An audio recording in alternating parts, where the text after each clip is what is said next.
السلام عليكم ورحمة الله وبركاته. نحمده ونصلي على رسوله الكريم، أما بعد فأعوذ بالله من الشيطان الرجيم. بسم الله الرحمن الرحيم.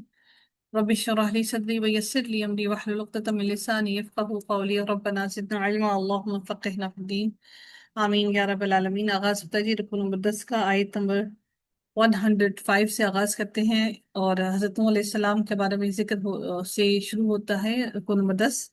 اللہ تعالیٰ ارشاد فرماتے ہیں کذبت قوم نوح المرسلین، نوح کی قوم نے رسولوں کو جھٹلایا۔ کذبت پچھلی امتوں میں سے سب سے پہلے سیدنا نوح علیہ السلام کی دعوت جو ہے وہ سب سے پہلے بتائی جا رہی ہے، اور جن کا ظہور جو حضرت نوح علیہ السلام کا بھیجا گیا تھا دریائے دجلہ اور فرات میں ہوا تھا۔ جو یہاں پر دریائے دجلہ اور فرات جو تھا، یہ بیسیکلی یہ انسانی زندگی کا ایک عظیم گہوارہ تھا، کیونکہ یہاں پر پانی بھی تھا، اور معیشت کے اعتبار سے تمام کی تمام چیزیں وہاں پر ان کو آسانی سے میسر تھیں، کیونکہ انسان کو زندگی گزارنے کے لیے سب سے اہم ترین پانی کی ضرورت ہوتی ہے۔ سیدہ نوح علیہ السلام کی تکذیب کو رب العزت نے تمام رسولوں کی تکذیب قرار دیا، اس لیے کہ سارے رسولوں کی دعوت ایک تھی، اور ایک کو جھٹلانا در حقیقت تمام رسولوں کو جھٹلانے کے برابر ہوتا ہے۔ اذ قال لهم اخوهم نوح الا تتقون، جب ان کے بھائی نوح نے ان سے کہا کیا تم ڈرتے نہیں ہو؟ یعنی یہاں پر بھائی سے مراد کیا کہا گیا؟ حضرت نوح علیہ السلام نسبی اعتبار سے، نسبت کے اعتبار سے ان کے بھائی تھے، قوم ایک ہونے کی وجہ سے، قوم کا ایک تعلق ہونے کی وجہ سے ان کا بھائی کہا گیا، ادروائز ان کے بھائی نہیں تھے، ٹھیک ہے۔ اور پھر فرمایا کہ انی لکم رسول امین، کہ یقیناً میں تمہارے لیے امانت دار رسول ہوں، فاتقوا اللہ واطیعون، اور بس تم اللہ سے ڈرو اور میری اطاعت کرو۔ سیدنا عبداللہ بن عمر رضی اللہ تعالیٰ عنہ نے بیان کیا کہ رسول اللہ صلی اللہ علیہ وسلم لوگوں میں خطبہ سناتے کھڑے ہوئے، پہلے اللہ تعالیٰ کی اس کی شان کے مطابق حمد و ثنا بیان کی، پھر دجال کا ذکر بیان فرمایا، اور پھر فرمایا کہ میں تمہیں دجال کے فتنے سے ڈراتا ہوں، اور کوئی نبی ایسا نہیں گزرا جس نے اپنی قوم کو اس سے نہ ڈرایا ہو۔ نوح علیہ السلام نے بھی اپنی قوم کو اس سے ڈرایا تھا، لیکن میں تمہیں اس کے بارے میں ایسی بات بتاتا ہوں کہ کسی نبی نے بھی اپنی قوم کو نہیں بتائی تھی۔ تمہیں معلوم ہونا چاہیے کہ دجال کانا ہوگا، اور اللہ تعالیٰ اس عیب سے پاک ہے، یعنی جس کو یہ اللہ تعالیٰ کے ساتھ شریک ٹھہراتے ہیں، اللہ تعالیٰ اس سے پاک ہے، اور یہ لوگ دجال کو اپنا رب مان لیں گے، اور اللہ تعالیٰ ہر قسم کی عیب سے پاک ہے۔ وما اسألکم علیہ من اجر، اور میں اس پر تم سے کوئی اجر نہیں مانگتا، بلا شبہ میرا اجر تو تمام جہانوں کے رب کے ذمے ہے۔ یعنی اجر، حضرت نوح علیہ السلام نے بھی یہی بات کی کہ میں تم سے کوئی اجر نہیں مانگتا، یعنی کہ اجر جو ہے وہ میرا سارا کا سارا تمام رب کی جہانوں کے پاس کی طرف ہے۔ فاتقوا اللہ واطیعونی، پس اللہ تعالیٰ سے ڈرو اور میری اطاعت کرو۔ ہر رسول نے، ہر نبی نے یہی بات کہی، حضرت ابراہیم علیہ السلام نے بھی یہی اپنے لوگوں سے یہی بات کہی تھی۔ پھر مزید فرمایا کہ قالوا ونؤمن لك واتبعك الارذلون، انہوں نے کہا کیا ہم تجھے مان لیں، حالانکہ تیرے پیچھے وہ لوگ چلے ہیں جو سب سے زیادہ ذلیل ہیں۔ ارذلون کا جو لفظ ہے نا، اس سے مراد مال اور عزت میں کم ہونا، جس کے پاس دولت نہ ہو، معاشرے میں کم ہو، اور اس کو لوگ پیشے کے اعتبار سے بھی حقیر سمجھتے ہوں۔ یعنی تمہاری پیروی کرنے والے وہ لوگ ہیں جو کمتر اور ذلیل ہیں، یعنی جو کہ کم ہیں، ہر اعتبار سے کم ہیں۔ تو ہم تمہاری بات کیوں مانیں اور کس طرح سے مانیں، ہم کس طرح سے تمہاری بات پر ایمان لے آئیں۔ قال وما علمی بما كانوا يعملون، نوح علیہ السلام نے کہا اور مجھے کیا معلوم کہ وہ کیا کرتے رہے ہیں، اور مجھے یعنی کیا معلوم کہ مجھے کیا خبر اس سے پہلے کہ وہ کیا کرتے رہے، میں نے تو بس ان کا حسب نسب کے بارے میں نہ تو میں جانتا ہوں، اور نہ ہی میں ان کے پیشوں کے بارے میں جانتا ہوں، اور نہ ہی یہ مجھ پر لازم ہے کہ میں ان کے پیشوں کے بارے میں جانوں۔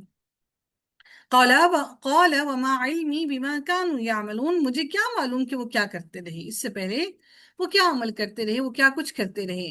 ان حسابهم الا على ربی لو تشعرون، ان کا حساب میرے رب ہی کے ذمے ہے، کاش کہ تم سمجھتے ہوتے، یعنی کاش تمہیں سمجھ آ جاتی کہ میرا فرض اللہ تعالیٰ کا پیغام پہنچا دینا ہے، اور تمہارا فرض اسے قبول کرنا ہے۔ اب اگر تم میری دعوت حق کو پہچانتے ہو تو سر جھکا دو اور اس کو تسلیم کر لو، اور اگر تم نہیں مانتے تو اس کے لیے پھر تم اللہ تعالیٰ کے آگے جواب دہ ہو۔ وما انا بطارد المؤمنین، اور میں ایمان والوں کو نکال دینے والا نہیں ہوں۔ وہ یہ کہتے تھے کہ یہ ذلیل اور کم تر لوگ ہیں، ان کو اپنے پاس سے دور کر دو۔ بالکل ایگزیکٹلی یہی بات مشرکین مکہ نے بھی نبی کریم صلی اللہ علیہ وآلہ وسلم سے کہی تھی۔ تو انہوں نے کیا کہا کہ حضرت نوح علیہ السلام کے بارے میں حضرت نوح علیہ السلام کو بھی لوگوں نے یہی کہا کہ ان ارذیل لوگوں کو، ان ذلیل اور رسوا لوگوں کو، یعنی کہ ارذیل جو لوگ ہیں ان کو اپنے پاس سے دور کر دو۔ تو حضرت نوح علیہ السلام نے جواب دیا کہ میں ان ایمان والوں کو اپنے سے دور کرنے والا نہیں ہوں، اور کہ میں ان کو دور کروں تو پھر تم ایمان قبول کرو گے۔ سیدنا سعد رضی اللہ تعالیٰ عنہ سے روایت ہے کہ ہم 6 آدمی نبی کریم صلی اللہ علیہ وسلم کے ساتھ تھے، تو مشرک لوگوں نے نبی کریم صلی اللہ علیہ وسلم سے کہا آپ ان لوگوں کو اپنے پاس سے ہٹا دیں تو ہم پر جرت نہیں کر سکیں گے، تو یہ ہم پر جرت نہیں کر سکیں گے۔ سیدنا سعد رضی اللہ تعالیٰ عنہ کے فرماتے ہیں کہ ان لوگوں میں اور سیدنا ابن مسعود رضی اللہ تعالیٰ عنہ اور حذیل کا ایک آدمی اور سیدنا بلال رضی اللہ تعالیٰ عنہ جو کہ حبشی تھے اور غلام تھے، اور 2 آدمی جن کا نام میں نہیں جانتا تھا موجود تھے۔ تو رسول اللہ کے دل میں جو اللہ نے چاہا واقع ہوا، اور آپ نے اپنے دل میں ہی باتیں کی، تو اللہ عز و جل نے یہ آیت کریمہ نازل فرمائی، ان لوگوں کو دور نہ کرو جو اپنے رب کو صبح و شام پکارتے ہیں اور اس کی رضا کو چاہتے ہیں۔ یعنی ان لوگوں کو اپنے سے دور نہ کرو، یہ اللہ کے بہت قریب ہیں، یہ اللہ کو پکارتے ہیں۔ اللہ تعالیٰ پھر فرماتے ہیں ان انا الا نذیر مبین۔ حضرت نوح علیہ السلام نے پھر کیا جواب دیا کہ میں تو صرف کھلا ڈرانے والا ہوں۔ قالوا لئن لم تنتهي يا نوح لنكونن من مجرمین۔ انہوں نے کہا اے نوح یقیناً اگر تم باز نہیں آؤ گے تو یقیناً ضرور تم سنسار کیے جاؤ گے، سنسار کیے گئے لوگوں میں سے ہو جاؤ گے۔ انہوں نے ایک خیرخواہ اور امانت دار نبی کو قتل کرنے کی دھمکی دی جو ان کے لیے باپ سے بڑھ کر شفیق اور مہربان ہے۔ اس پر سیدنا نوح علیہ السلام نے ان کے لیے بد دعا کی جس نے ان سب کو گھیر لیا۔ کیا بد دعا کی حضرت نوح علیہ السلام نے؟ ربی لا تذر علی الارض من الکافرین دیارا، اے میرے رب تو زمین پر کافروں پر کسی رہنے والے کو نہ چھوڑ۔ اللہ تعالیٰ نے پھر ان کی دعا کو قبول فرمایا۔ قال ربی ان قومی کذبون، نوح علیہ السلام نے کہا اے میرے رب، یقیناً میری قوم نے مجھے جھٹلا دیا ہے، میری قوم نے مجھے جھٹلا دیا ہے۔ فافتح بینی وبینہم فتحا ونجنی من معی من المؤمنین، تو پھر کیا فرمایا کہ بس میرے اور ان کے درمیان فیصلہ کر دے، یعنی کہ فیصلہ کر دے میرے اور ان کے درمیان میں، فافتح بینی وبینہم فتحا ونجنی، اور کھلا فیصلہ کر، اور مجھے اور جو ایمان والے ہیں جو میرے ساتھ ہیں ان سب کو نجات عطا کر۔ کیا دعا کی کہ نوح علیہ السلام نے کیا کہا کہ اے میرے رب تو میری مدد فرما، اور اس وجہ سے جو انہوں نے مجھے جھٹلایا ہے اس وجہ سے تو میری مدد فرما۔ اور سیدنا نوح علیہ السلام نے رب سے دعا کی کہ اے میرے رب میرے اور میری قوم کے درمیان میں فیصلہ کر دے، مجھے اور میرے ساتھ جو ایمان والے ہیں ان سب کو نجات دے دے، ان سب کو نجات دے دے۔ ونجنی مجھے نجات دے، ومن معی من المؤمنین اور جو مومن ہیں ان سب کو نجات دے۔ فَأَنْجَيْنَاهُ وَمَنْ مَعَهُ فِي الْفُلْكِ الْمَشْحُونِ، پھر ہم نے اس کو اور اس کے ساتھیوں کو ایک بھری ہوئی کشتی میں نجات دی، ہم نے نجات دی اس کو۔ ثُمَّ أَغْرَقْنَا بَعْدُ الْبَاقِينَ، پھر اس کے بعد ہم نے باقی لوگوں کو غرق کر دیا، جو باقی رہ گئے تھے پیچھے ان کے مخالفوں کو، نہ ماننے والوں کو، سب کو غرق کر دیا۔ پھر اللہ تعالیٰ پھر مزید فرماتے ہیں اگلی آیت کے اندر ان فی ذلک لآیہ، بلا شبہ اس میں ایک نشانی ہے، وما کان اکثرهم مؤمنین، اور ان میں سے اکثر لوگ ماننے والے نہیں ہیں، اکثر لوگ ان میں سے ایمان لانے والے نہیں ہیں۔ وَإِنَّ رَبَّكَ لَهُوَ الْعَزِيزُ الرَّحِيمُ، اور یقیناً آپ کا رب سب پر غالب اور نہایت رحم کرنے والا ہے، سب پر آپ کا رب نہایت رحم کرنے والا ہے۔ پھر مزید اگلے رکوع کا آغاز ہوتا ہے، رکوع نمبر 11 کا۔ اللہ تعالیٰ ارشاد فرماتے ہیں کذبت عاد المرسلین، عاد نے رسولوں کو جھٹلایا، یعنی کہ عاد والے جو لوگ تھے عاد، انہوں نے بھی رسولوں کو جھٹلایا۔ عاد ان کے جد اعلیٰ کا نام تھا، اس لیے اس قوم کا نام عاد پڑ گیا، یعنی کہ جو ان کا سب سے جو بڑا لیڈر تھا اس کا نام تھا، اس سے اس قوم کا نام عاد پڑ گیا۔ قوم نوح کے بعد جس قوم نے دنیا میں نام بنایا اور جو بہت زیادہ فیمس ہوئے وہ یہی قوم عاد تھی، جسے عاد اولا بھی کہتے ہیں۔ یہ قوم اللہ کی ہستی کی تو قائل تھی مگر شرک میں بری طرح مبتلا تھی۔ ان کا اصل وطن جو تھا وہ احقاف تھا۔ یہ قوم بڑی قداور، اونچے قد والی، مضبوط اور سرکش تھے۔ اس کی طرف اللہ تعالیٰ نے سیدنا ہود علیہ السلام کو مبعوث فرمایا۔ اس قوم کا زمانہ عروج 2500 قبل مسیح کے لگ بھگ تھا، 2500۔ کذبت عاد، 2500 سال ہیں۔ عاد نے جھٹلایا، یعنی عاد قبیلے نے بھی رسولوں کو جھٹلایا۔ رسولوں کو یعنی ہود علیہ السلام کو جھٹلایا جو اللہ تعالیٰ کے رسول تھے، ان کا ایک رسول کو جھٹلانا دراصل سب رسولوں کو جھٹلانا ہے، اس لیے فرمایا کہ انہوں نے بھی آدو کذبت عاد المرسلین یعنی کہ رسولوں کو جھٹلایا۔ اذ قال لهم اخوهم ہود الا تتقون، جب ان کے بھائی ہود نے ان سے کہا، پھر وہی بات ایگزیکٹلی وہی بات آئی کہ ان کی قوم کی نسبت ہونے کی وجہ سے کہا کہ ان کے بھائی ہود نے ان سے کہا کہ کیا تم ڈرتے نہیں ہو؟ کس سے نہیں ڈرتے؟ اپنے رب سے، اس شرک کی وجہ سے ڈرتے نہیں ہو؟ انی لکم رسول امین، وہی ایگزیکٹلی وہی باتیں ہوئیں کہ میں رسول امین ہوں، یعنی کہ امانت دار رسول ہوں۔ فاتقوا اللہ واطیعونی، اللہ سے ڈرو اور میری اطاعت کرو۔ وما اسألکم علیہ من اجر، سیم ایگزیکٹلی وہی الفاظ کہ میں تم سے کسی اجر کا سوال نہیں کرتا، ان اجری الا علی رب العالمین، بلکہ میرا اجر جہانوں کے پالنے والے کی طرف ہے، وہ جو سارے جہان کی کفالت کرتا ہے، میرا اجر اس کی طرف ہے۔ پھر اگر یہ آیت مزید ارشاد ہوتا ہے اتبنون بکل ریع آیت تعبثون، کیا تم ہر اونچے مقام پر لا حاصل ہی ایک یادگار عمارت بنا دیتے ہو؟ یعنی سیدہ نوح ہود علیہ السلام نے فرمایا کہ تم عمارتیں تعمیر کرتے ہو، پہاڑوں کے درمیان کشادہ راستوں پر یادگاریں بناتے ہو۔ قوم ہود اونچے اونچے مقامات پر عمارتیں تعمیر کرتے تھے، یہ عمارتیں رہنے کے لیے نہیں بلکہ سیر و تفریح کے لیے ہوتی تھی۔ ریع کہا جاتا ہے عام گزرگاہوں کو، اور شاہراہوں کے قریب اونچی جگہ کو کہا جاتا ہے ایسے ہی مقامات پر مضبوط، عالیشان، نمایاں اور حیران کن عمارتیں بغیر کسی ضرورت کے بنائی جاتی تھی، بلا ضرورت۔ عمارت تو اس لیے بنانی چاہیے نا تاکہ اس میں کوئی رہائش حاصل کرے، اس لیے بنایا کرتے تھے تاکہ مال اور دولت اور قوت کا اظہار ہو سکے۔ آج بالکل یہی کام پوری دنیا میں ہو رہا ہے، اونچی اونچی خوبصورت بلڈنگز بنائی جاتی ہیں اور ایسے ایسے مجسمے بنائے جاتے ہیں تاکہ لوگوں کے اندر اپنے مال اور خوبصورتی کو اور اپنے وہ کاریگری کو دکھایا جائے۔ اسی لیے اللہ کے نبی نے انہیں اس فضول کام سے وقت برباد کرنے اور خام خواہ کی محنت سے منع کر فرمایا کہ ایسی بلا ضرورت عمارتوں سے نہ دنیا کا کوئی فائدہ ہے اور نہ ہی آخرت کا کوئی فائدہ ہے۔ انہیں منع کر دیا گیا کہ کیا کہا؟ تعبثون، لا حاصل ہے، یعنی تم بیکار کام کرتے جا رہے ہو جس کا نہ دنیا میں کوئی فائدہ ہے نہ ہی آخرت میں کوئی فائدہ ہے۔ وَتَتَّخِذُونَ مَصَانِعَ لَعَلَّكُمْ تَخْلُدُونَ، اور تم بڑے بڑے محل تعمیر کرتے ہو شاید تم اس میں ہمیشہ رہو۔ تم ایسا محسوس کرتے ہو کہ یہ زندگی تمہیں ہمیشگی کی مل جائے گی، اتنے اونچے اونچے بڑے بڑے محل تعمیر کرتے ہو۔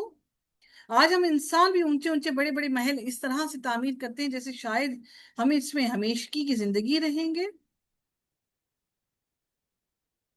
وَإِذَا بَطَشْتُمْ جَبَّارِينَ، اور جب تم کسی کو پکڑتے ہو تو بے رحم بن کر پکڑتے ہو۔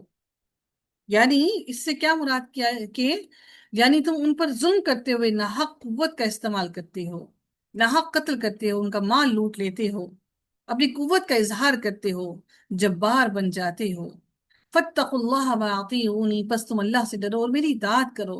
واتقوا الذی امدکم بما تعلمون، اس ذات سے ڈرو، پھر فرمایا کس ذات سے ڈرو؟ اس ذات سے ڈرو، اس ذات سے ڈر جاؤ جس نے تمہیں ان چیزوں سے مدد پہنچائی جنہیں تم جانتے ہو، یعنی جن کو تم جانتے ہو لہٰذا اس سے ڈر جاؤ۔ امدکم بانعام و بنین، اس نے تمہیں جانوروں اور بیٹوں سے مدد دی، یعنی جانوروں سے تمہیں، تمہارے مال میں تمہیں زیادہ کیا، اور بیٹوں سے یعنی اللہ تعالیٰ کا احسان ہے کہ اس نے اولاد عطا فرمائی جو بہترین نعمت ہے، لہٰذا اس کا شکر ادا کرو۔ وَأَمَدَّكُمْ بِأَنْعَامٍ وَبَنِينَ وَجَنَّاتٍ وَعُيُونٍ، اور باغات اور چشموں سے بھی اس نے تمہاری مدد کی۔ إِنِّي أَخَافُ عَلَيْكُمْ عَذَابَ يَوْمٍ عَظِيمٍ، یقیناً میں تم پر ایک بڑے دن کے عذاب سے ڈرتا ہوں۔ قالوا، انہوں نے کہا، سواء علینا اوعظت ام لم تکن من الواعظین، انہوں نے کہا ہم پر یکساں ہے خواہ تم ہمیں نصیحت کرو یا نصیحت کرنے والوں میں سے نہ بنو۔ تم ہمیں نصیحت کرو، واعظین یا نصیحت کرنے والوں میں سے نہ بنو، یہ واعظین یعنی نصیحت کرنے والا، وعظ تم ہمیں نصیحت کرو، ام لم تکن من الواعظین یا تم ہمیں نصیحت نہ کرو، ہم پہ کوئی اثر نہیں ہوتا۔ یہ سرکشی کی انتہا پر پہنچ گئے جب قومیں اس حالت کو پہنچ جاتی ہیں کہ ان کے لیے اللہ تعالیٰ کی طرف سے جو نصیحت کی جاتی ہے انہیں کوئی فرق نہیں پڑتا، یہ بالکل ایسے ہی ہیں جیسے اونچے اونچے پہاڑ، لیکن اونچے اونچے پہاڑ بھی اللہ تعالیٰ کے غضب اور غصے سے ڈر کر ٹوٹ جاتے ہیں، جو لینڈ سلائڈنگز ہوتی ہیں، لیکن انسان کا دل اس سے زیادہ سخت ہے، جس کو کوئی اثر نہیں ہوتا، اسی لیے انہوں نے کہا ہمیں کوئی فرق نہیں پڑتا تم ہمیں نصیحت کرو یا نہ کرو۔ ان ھذا الا خلق الاولین، یہ تو بس پہلے لوگوں کی عادت ہے۔ خلق سے مراد دین مراد لیا گیا ہے، اس لحاظ سے اس کا مطلب یہ ہوگا کہ یہ تو پرانے لوگوں کا مذہب ہے، آج کے وقت میں اس قسم کا مذہب کوئی فائدہ مند نہیں، تمہاری باتیں عجیب و غریب ہیں۔ آج بھی بہت سے مسلمان یہی باتیں کہتے ہیں کہ یہ اس وقت کے لیے لوگوں کے لیے قرآن اس طرح کی باتیں لے کر آیا، آج کے لوگوں کے لیے ایسی کوئی بات کی ضرورت نہیں ہے، آج کے لوگ زیادہ سمجھدار اور عقل مند ہیں۔ فَكَذَّبُوهُ فَأَهْلَكْنَاهُمْ، پھر اللہ تعالیٰ فرماتے ہیں بس انہوں نے اسے جھٹلا دیا اور ہم قطعاً عذاب دیے جانے والے نہیں، وما نحن بمعذبین، معذبین، ہمیں عذاب نہیں دیا جائے گا، معذبین اس میں مفعول ہے، یعنی کہ ہم عذاب دیے جانے والے نہیں ہیں۔ فَكَذَّبُوهُ فَأَهْلَكْنَاهُمْ، پھر اللہ تعالیٰ فرماتے ہیں بس انہوں نے اسے جھٹلا دیا تھا تو ہم نے انہیں ہلاک کر دیا۔ اس میں ایک نشانی ہے ان لوگوں کے لیے، ان میں سے اکثر لوگ ایمان والے نہیں ہیں، اکثر لوگ پھر بھی ایمان نہیں لائے۔ اللہ رب العزت سورہ فجر میں فرماتے ہیں الم تر کیف فعل ربک بعاد ارم ذات العماد التي لم يخلق مثلها في البلاد، کیا تم نے نہیں دیکھا کہ آپ کے رب نے عاد کے ساتھ کیسا سلوک کیا؟ عاد ارم جو ستونوں والے تھے، وہ کہ ان جیسا کوئی شہروں میں پیدا نہیں کیا گیا۔ نبی کریم صلی اللہ علیہ وسلم نے فرمایا کہ غزوہ خندق کے موقع پر کیا ہوا کہ اللہ تعالیٰ نے پھر کیا ہوا کہ ہوا سے میری مدد کی گئی، اللہ تعالیٰ فرماتے ہیں کہ ہوا جو ہے اس سے میری مدد کی گئی، اور قوم عاد جو ہے اسے اس ہوا سے ہلاک کر دیا گیا۔ اللہ تعالیٰ نے حضرت نبی کریم صلی اللہ علیہ وسلم کو اور ان کے ساتھ نبی کریم صلی اللہ علیہ وسلم کے لوگوں کو ہوا سے محفوظ کیا، مدد کی ان کی، اور جبکہ قوم عاد کو اللہ تعالیٰ نے ہوا سے ہی ہلاک کر دیا۔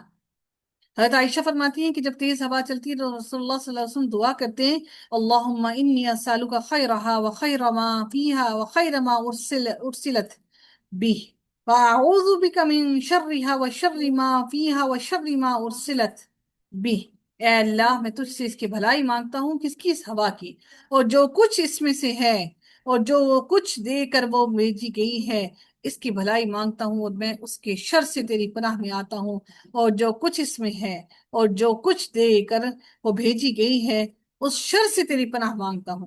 اور عائشہ رضی اللہ تعالیٰ عنہا فرماتی ہیں کہ جب آسمان پر بادل چھا جاتے تو نبی کریم صلی اللہ علیہ وسلم کا چہرہ متغیر ہو جاتا، پریشان ہو جاتا، آپ کبھی باہر تشریف لے جاتے اور کبھی اندر تشریف لے آتے، پریشانی کے حالت میں کبھی آتے کبھی جاتے، پھر جب بارش نازل ہو جاتی تو آپ کی پریشانی دور ہو جاتی۔